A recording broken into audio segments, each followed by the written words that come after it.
À l'Union, l'imprimerie SEAG est menacée de disparition. Plan de prévention des risques d'inondation, focus sur le site SME Toulouse. Une rentrée scolaire 2012, mi-figue, mi-raisin. Hier à 15 h, la rotative de la SEAG, Société européenne d'art graphique basée à l'Union, a cessé de tourner pour une grève de 24 heures.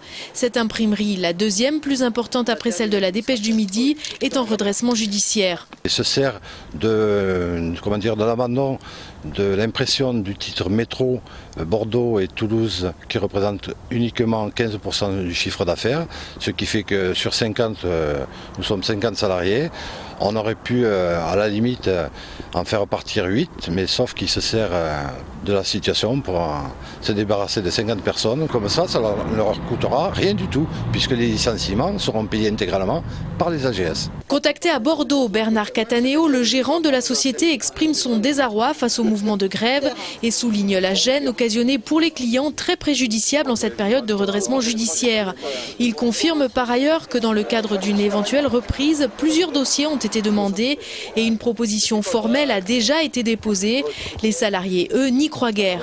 Un progressif de la maintenance, de l'investissement dans le matériel, donc pas forcément une envie de pérenniser l'activité. Le premier sentiment, c'est un énorme gâchis, parce que je pense qu'on aurait pu éviter ce genre de choses. Aujourd'hui, les salariés ont voté la reprise du travail. Le 25 janvier, le tribunal de commerce de Bordeaux doit statuer sur une éventuelle reprise ou sur la liquidation judiciaire de l'imprimerie. Suite dans l'affaire de la Pyrénéenne, cette entreprise de travaux publics de Villeneuve-les-Boulocs au bord de la faillite. Le PDG s'est dit soulagé après avoir vu le directeur régional de Réseau Ferré de France pour qui l'entreprise avait réalisé des travaux sur la voie Toulouse-Saint-Sulpice. Le virement de près de 500 000 € dû par RFF pour un premier marché devrait permettre aux 85 salariés de reprendre espoir.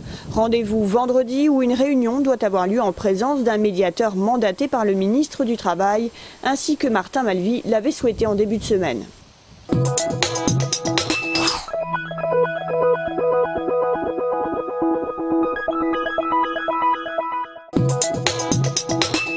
C'est une Garonne comme une Amazone chevauchant son lit, chantait Claude Nougaro.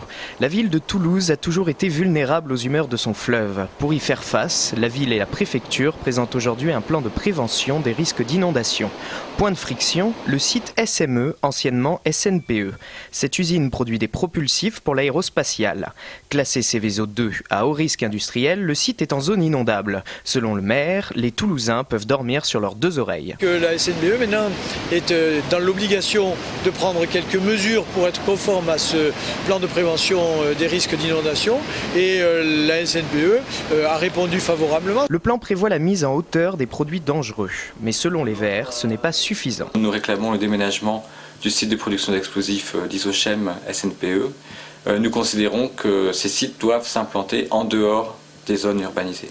J'aimerais que les décideurs au niveau de la préfecture reconnaissent que le risque industriel ici est trop important pour le conserver dans cet état. Le site restera exposé à la Garonne, mais pour s'assurer d'un risque minimal, un plan de prévention des risques technologiques verra le jour dans quelques mois, avec une consultation des habitants.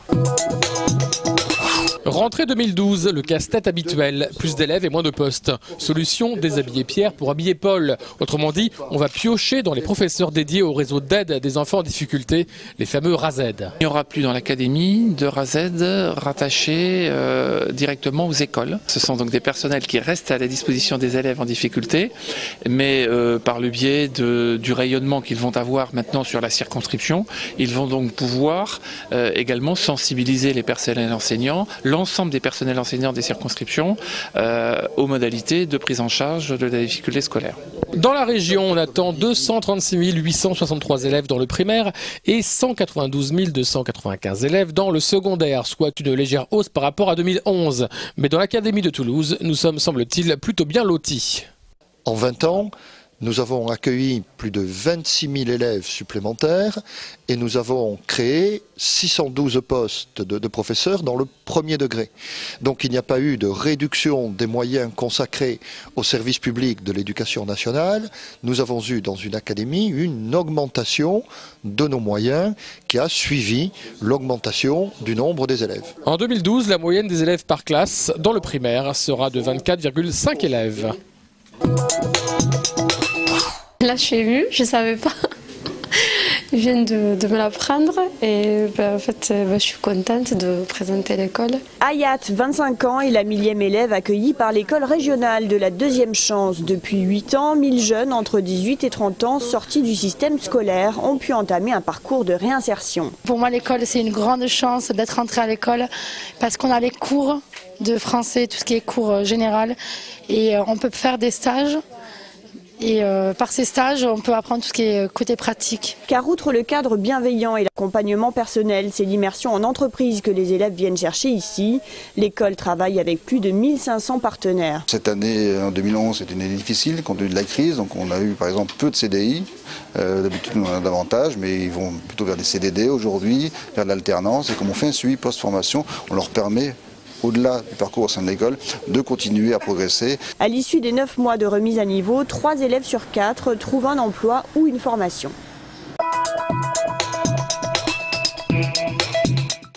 Il manque plus de 1000 places d'hébergement en Midi-Pyrénées. Le collectif Inter-Association se mobilise tous les deuxièmes jeudis du mois.